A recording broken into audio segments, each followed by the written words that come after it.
Episode की starting में दिखाया जाता है कि शिजुको बोल रही होती है, अब मुझे खुद को फेस करना होगा क्योंकि अब मैं अपने इमोशन से और नहीं भाग सकती। और अब अगले दिन सुबह शिजुको सोकर उठती है और वह देखती है कि हारू उसके कमरे में बैठा होता है। अब शिजुको बोलती है, तुम यहाँ पर क्या कर रहे हो? हारू बोलता है, नात्सुमी और बाकी सब ने एक साथ प्लान बनाया कि हम एक साथ बैठकर पढ़ेंगे, इसीलिए मैं तुम्हें यहाँ लेने के लिए आया हूँ। शिजुको बोलती है, मैं यह नहीं बोल रही। तभी हारू बोलता है, हाँ मैं यहाँ पर खिड़की से आया हूँ क्योंकि यह खिड़की खुली हुई थी। मैंने तुम्हारे फ्रंट डोर से आने की कोशिश की पर तुम्हारे डैड मुझे देखकर काफी ज्यादा सरप्राइज हो गए और बोलने लगे, आज तुम्हारा स्कूल नहीं है। अब शिजुको बोलती है, डैड अभी घर पर क्या कर रहे हैं? हारू बोलता है, उन्होंने मेरे पीछे भागते हुए कहा था कि मैं तुम्हें यह बात नहीं बताऊं कि वह अभी घर पर ही है। और अब यह सुनकर वहाँ शिजुको भागते हुए अपने डैड के पास आती है और गुस्से से बोलती है, डैड आप यहाँ पर क्या कर रहे हो? और अब शिजुको को देखकर उसके डैड काफी ज्यादा डर जाते हैं। और अब शिजुको के डैड उसे बताते हैं कि उनकी दुकान एक हफ्ते पहले ही बंद हो गई थी। यह सुनकर शिजुको बोलती है, तो आपने इस बारे में मुझे पहले क्यों नहीं बताया? शिजुको के डैड बोलते हैं, क्योंकि मैं तुम्हें परेशान नहीं करना चाहता था। यह सुनकर शिजुको काफी गुस्सा हो जाती है। अब शिजुको के डैड बोलते हैं, प्लीज मुझे माफ कर दो, मुझे यह बात तुम्हें पहले ही बता देनी चाहिए थी। अब शिजुको फोन की ओर आगे बढ़ती है और बोलती है, मुझे मॉम को सब कुछ बताना होगा। यह देखकर शिजुको के डैड बोलते हैं, तो क्या तुम अपनी मॉम को सब कुछ बता दोगे? शिजुको बोलती है, हाँ सब कुछ। और अब वहाँ पर शिजुको अपनी मॉम को सब कुछ बताने लगती है। तभी हारू बोलता है, मुझे आप काफी प्रॉब्लम में लग रहे हो, तो क्या मैं यहाँ से चला जाऊँ? शिजुको का डैड बोलते हैं, नहीं अब तुम्हें यहाँ से जाने की कोई जरूरत नहीं। और अब शिजुको की बात सुनकर शिजुको की मॉम बोलती है, यह तुम क्या बोल रही हो? क्या तुम्हारे डैड चाहते हैं कि मैं हमेशा जॉब करती रहूं? और अब वहाँ पर शिजुको फोन रखकर पीछे मुड़कर बोलती है, बेकार, मॉम ने आपसे यह कहने के लिए कहा है। यह देखकर शिजुको का डैड बोलते हैं, तुम्हें यह अपनी मॉम की तरह सेम वॉइस और सेम फेस एक्सप्रेशन के साथ नहीं बोलना चाहिए। अब शिजुको बोलती है, तो फिर मैं तैयार होकर आती हूँ, फिर हम दोनों एक साथ चलेंगे। अब शिजुको हारू से बोलती है, हारू तुम यहाँ से जा सकते हो क्योंकि आज मैं तुम्हारे साथ नहीं चल सकती। और अब यह सब कुछ देखकर हारू बोलता है, शिजुको कमाल की है और वही यहाँ पर सब कुछ कंट्रोल करती है। अब शिजुको के डैड बोलते हैं, क्योंकि मैं एक होपलेस फादर हूँ, मेरा घर चलाने के लिए मेरी वाइफ को भी जॉब करना पड़ता है और इस वजह से शिजुको और टाकया हमेशा अकेले रहते हैं। और अब यह सुनकर हारू को वहाँ पर शिजुको की बात याद आती है कि वह किसी के भी एक्सपेक्टेशन को हाइड नहीं करना चाहती है। अब शिजुको के डैड बोलते हैं, और अकेला रहने की वजह से शिजुको अब इमोशनलेस हो चुकी है। आज तक उसने कोई भी दोस्त नहीं बनाया और बचपन में भी उसे डॉल से ज्यादा मैथ की प्रॉब्लम्स अच्छी लगा करती थी। अब हारू बोलता है, पर अभी शिजुको के कई सारे दोस्त हैं। यह सुनकर शिजुको के डैड काफी हैरान हो जाते हैं और तभी वहाँ पर शिजुको आती है और बोलती है, मैं तैयार हूँ और आप भी जल्दी तैयार हो जाओ। और अब हमें दिखाया जाता है कि हारू के घर पे नात्सुमी, सासयान और हारू एक साथ बैठकर पढ़ाई कर रहे होते हैं। और तभी वहाँ पर हारू सासयान से पूछता है, तो क्या तुम्हारी कोई गर्लफ्रेंड थी? जिस पर सासयान बोलता है, हाँ मेरी एक गर्लफ्रेंड हुआ करती थी मिडिल स्कूल में। यह सुनकर हारू और नात्सुमी काफी हैरान हो जाते हैं। अब सासयान बोलता है, मैंने कुछ रूमर सुने थे कि वह लड़की मुझे पसंद करती है और फिर मैंने उससे इस बारे में पूछा, जिस पर उसने हाँ कर दी। योशिडा, क्या तुम्हें याद है, वह तुम्हारी क्लासमेट थी। अब हारू बोलता है, मिडिल स्कूल में मुझे सभी के चेहरे एक जैसे दिखाई दिया करते थे, तो क्या तुम भी मेरे ही मिडिल स्कूल में थे? यह सुनकर सासयान काफी हैरान हो जाता है और बोलता है, तो क्या तुम्हें यह नहीं पता? और अब हारू बोलता है, तो सासयान गर्लफ्रेंड होना कैसा लगता है? तभी नात्सुमी चिल्लाते हुए बोलती है, यह तुम कैसी बातें कर रहे हो? अब सासयान हंसता हुआ बोलता है, नहीं मैं बस मजाक कर रहा हूँ, उसने मुझसे उसी वक्त ब्रेकअप कर लिया था। अब नात्सुमी बोलती है, अगर तुम दोनों ऐसी ही बातें करते रहे तो मैं यहाँ से चली जाऊंगी। तभी सासयान बोलता है, तो तुम्हें कैसा लगेगा हारू? और अब वहाँ पर सासयान और हारू जोर जोर से हंसने लगते हैं। यह देखकर नात्सुमी बोलती है, मैं सच में यहाँ से चली जाऊंगी। अब नात्सुमी बोलती है, तो हारू तुम्हारा और शिजुको का कुछ हुआ या नहीं? हारू बोलता है, कुछ भी नहीं हुआ, शिजुको ने मुझसे कहा है कि वह हमारे रिलेशनशिप के बारे में सोचेगी। अब नात्सुमी बोलती है, तो शिजुको ने यह कब कहा था? हारू बोलता है, कल्चरल फेस्टिवल वाले दिन। और अब यह सुनकर वहाँ पर नात्सुमी काफी हैरान हो जाती है और बोलती है, इस बात को पूरे 1 महीने हो चुके हैं और मुझे नहीं लगता कि यह दोनों कुछ प्रोग्रेस कर रहे हैं। और अब सासयान हारू से एक क्वेश्चन पूछता है, जिसका आंसर हारू से देता है और बोलता है, मुझे लगा था कि सब कुछ काफी ज्यादा आसान होगा। यह सुनकर सासयान बोलता है, यह तुम क्या बोल रहे हो? हारू बोलता है, मैंने सोचा था कि जब दो लोग आपस में प्यार करते हैं तो वह दोनों हमेशा एक साथ रहते हैं, पर मुझे नहीं लगता कि हमारे बीच कुछ चेंज हुआ है। वहीं पर बैठी नात्सुमी शिजुको को याद कर रही होती है और अब हमें दिखाया जाता है कि वहाँ पर शिजुको काफी हैरानी से खड़ी होती है। वहीं वह सोच रही होती है कि मैं मेरे और हारू के रिलेशनशिप के बारे में तो सोचना भूल ही गई। अब वहाँ शिजुको को देखकर नात्सुमी काफी ज्यादा खुश होती है और बोलती है, तो शिजुको क्या तुम्हारा काम खत्म हो गया? शिजुको बोलती है, नहीं, जब मैं वहाँ पर पहुँची तभी से डैड मुझे वहाँ से भेजना चाहते थे। अब शिजुको बोलती है, तो क्या यह सब मेरा इंतजार कर रहे थे? अब शिजुको हारू को देखती है और बोलती है, हारू क्या तुम मेरे साथ थोड़ी देर के लिए बाहर चल सकते हो? और अब हारू और शिजुको वहाँ से बाहर आ जाते हैं। वहीं शिजुको सोच रही होती है, मैं हारू को वहाँ से बाहर तो ले आई, पर अब मुझे समझ में नहीं आ रहा कि मुझे हारू से क्या बात करना चाहिए। हारू बोलता है, तो शिजुको क्या तुम्हारे डैड का वह प्लेस ठीक है? शिजुको बोलती है, तुम्हारा मतलब मेरे डैड का स्टोर? हाँ वह ठीक है, डैड ने अपने एक दोस्त को कॉल करके बुलाया और फिर उसे ठीक करने में उन्हें ज्यादा टाइम नहीं लगा। हारू बोलता है, तुम्हारे डैड ने मुझे बताया कि तुम हमेशा से काफी अकेली हो क्योंकि तुम्हारी मॉम को भी जॉब करना पड़ता है। अब शिजुको बोलती है, हाँ अगर वह ऐसा सोचते हैं तो उन्हें जल्द से जल्द कोई जॉब ढूंढ लेनी चाहिए। मैं हमेशा से अपनी मॉम की तरह बनना चाहती हूँ, एक वर्किंग वुमेन। पर वह पॉट? अब हारू बोलता है, पॉट से तुम्हारा क्या मतलब है? अब शिजुको हारू को बताती है कि मेरे गार्डन में एक काफी बड़ा पॉट रखा हुआ है और हमने उस पॉट में गोल्डफिश पालने का प्लान बनाया था।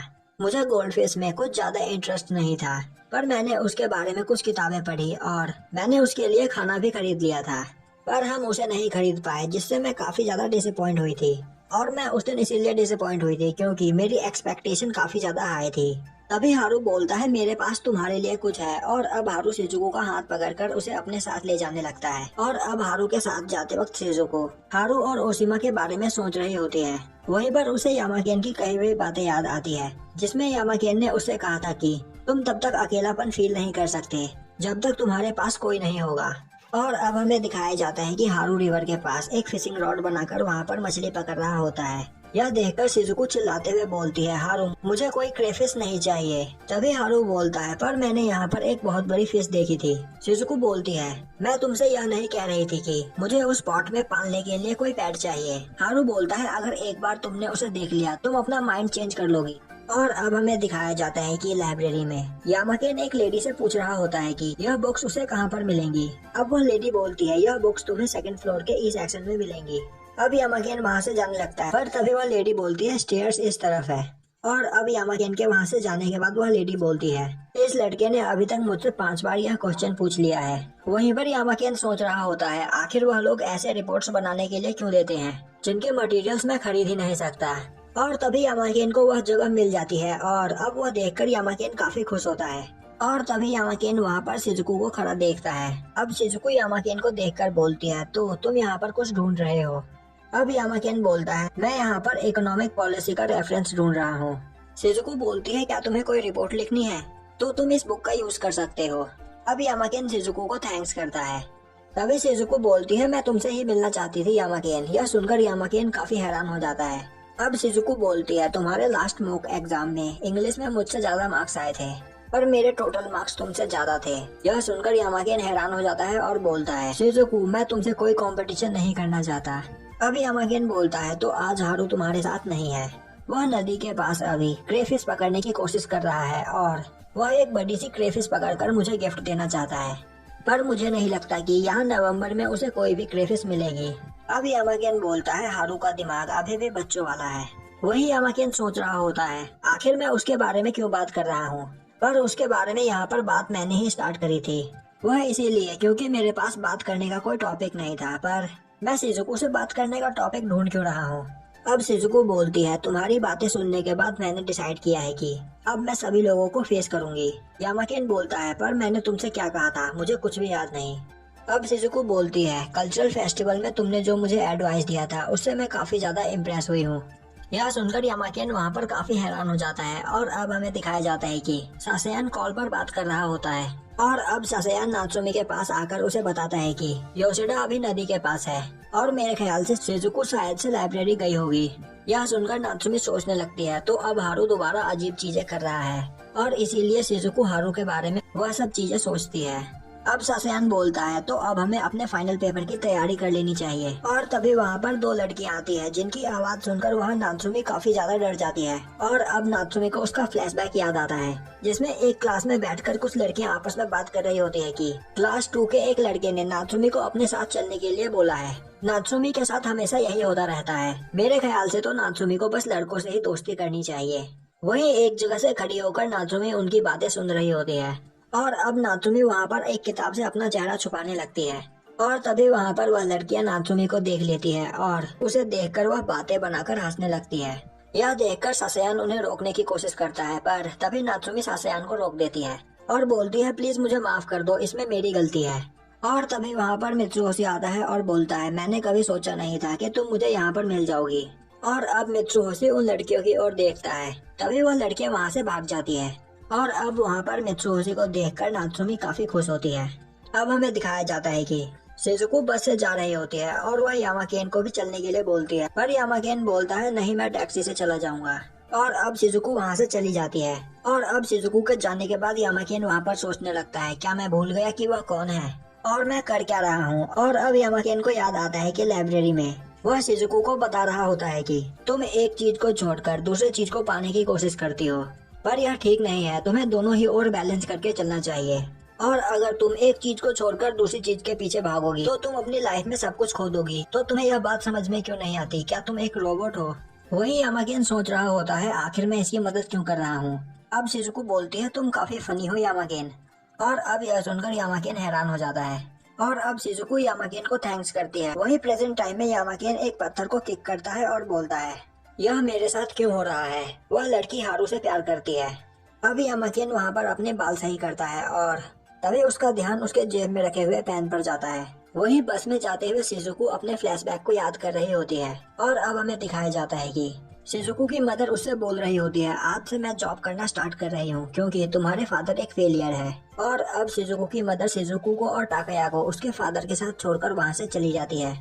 अब एक दिन शिजुको अपने मॉम को कॉल करके बोलती है कि उसके टेस्ट में 100 मार्क्स आए हैं, जिस पर उसकी मॉम बोलती है यह अच्छी बात है कि तुम अपने फादर की तरह नहीं हो। और अब शिजुको का फादर शिजुको को स्कूल से घर लेकर आ रहा होता है। तभी शिजुको अपने फादर से बोलती है डैड आप एक फेलियर क्यों हो। अब शिजुको के डैड बोलते हैं तो शिजुको तुम उस दिन फेस्टिवल पे नहीं जा पाई थी जिस वजह से हम तुम्हारे लिए गोल्डफिश नहीं खरीद पाए, तो क्या तुम अभी गोल्डफिश खरीदना चाहती हो। पर शिजुको वहाँ पर मना कर देती है। और अब शिजुको वहाँ बस से उतरकर रिवर के पास जाती है और वहाँ पर सासयान और नात्सुमी को खड़ा देखती है। अब शिजुको बोलती है तो अभी तक तुम लोग घर नहीं गए हो। और अब शिजुको देखती है कि हारू अभी भी रिवर के पास ही होता है। शिजुको बोलती है हारू अभी भी तुम वहाँ पर क्या कर रहे हो। अब हारू बोलता है मुझे यहाँ पर शिमोया नागी और उसके दोस्त मिल गए थे जिनके साथ मैं घूमने लगा था। शिजुको बोलती है तो हारू क्या तुम्हें वहाँ पर कोई क्रेफिश मिला। हारू बोलता है क्रेफिश हाँ मुझे मिला था, पर वह एक झाड़ी के पीछे सोया हुआ था, पर मुझे यहाँ पर काफी मजा आया। मैं भले ही तुम्हारे लिए क्रेफिश नहीं पकड़ पाया, पर मैं तुम्हें उससे अच्छी चीज दूंगा। अब वहाँ पर शिजुको सोचने लगती है हारू मेरी उन सब चीजों की इतनी ज्यादा केयर क्यों करता है जो चीजें मेरे लिए मीनिंगलेस है। और यहाँ पर हारू मेरे एक्सपेक्टेशन को बढ़ाता जा रहा है। और अब हमें दिखाया जाता है कि यामाकेन टैक्सी से जा रहा होता है और तभी वह वहाँ पर शिजुको को खड़ा देखता है और अपनी टैक्सी को साइड में रुकवा देता है। अब यामाकेन शिजुको की ओर आगे जाते हुए सोच रहा होता है इसके बाद मैं उस लड़की से कभी नहीं मिलूंगा। तभी यामाकेन वहाँ पर शिजुको को हारू के साथ देखता है। वहीं शिजुको भी काफी ज्यादा खुश होती है। और अब यह देखकर यामाकेन वहाँ पर रुक जाता है और कुछ सोचने लगता है। और अब वहाँ पर सभी अपने घर जाने लगते हैं। तभी हारू वहाँ नीचे अपना बैग लेने के लिए जाता है। तभी यामाकेन हारू को वह पेन फेंक कर देता है और बोलता है हारू इसे शिजुको को वापस कर देना। अब हारू बोलता है शिजुको का पेन तुम्हारे पास क्या कर रहा है। यामाकेन बोलता है कुछ भी नहीं, हम बस आज लाइब्रेरी में मिले थे। और अब यामाकेन वहाँ से जाने लगता है। तभी हारू यामाकेन को रोकता है और बोलता है यामाकेन क्या तुम शिजुको को पसंद करते हो। अब यामाकेन बोलता है इसमें कोई प्रॉब्लम है। और अब हारू हैरानी से यामाकेन को देखने लगता है और यामाकेन वहाँ से चला जाता है। और अब हारू वहाँ पर शिजुको की पेन को देखता है और ऊपर आसमान की ओर देखने लगता है। और यहीं पर हमारा एपिसोड खत्म हो जाता है।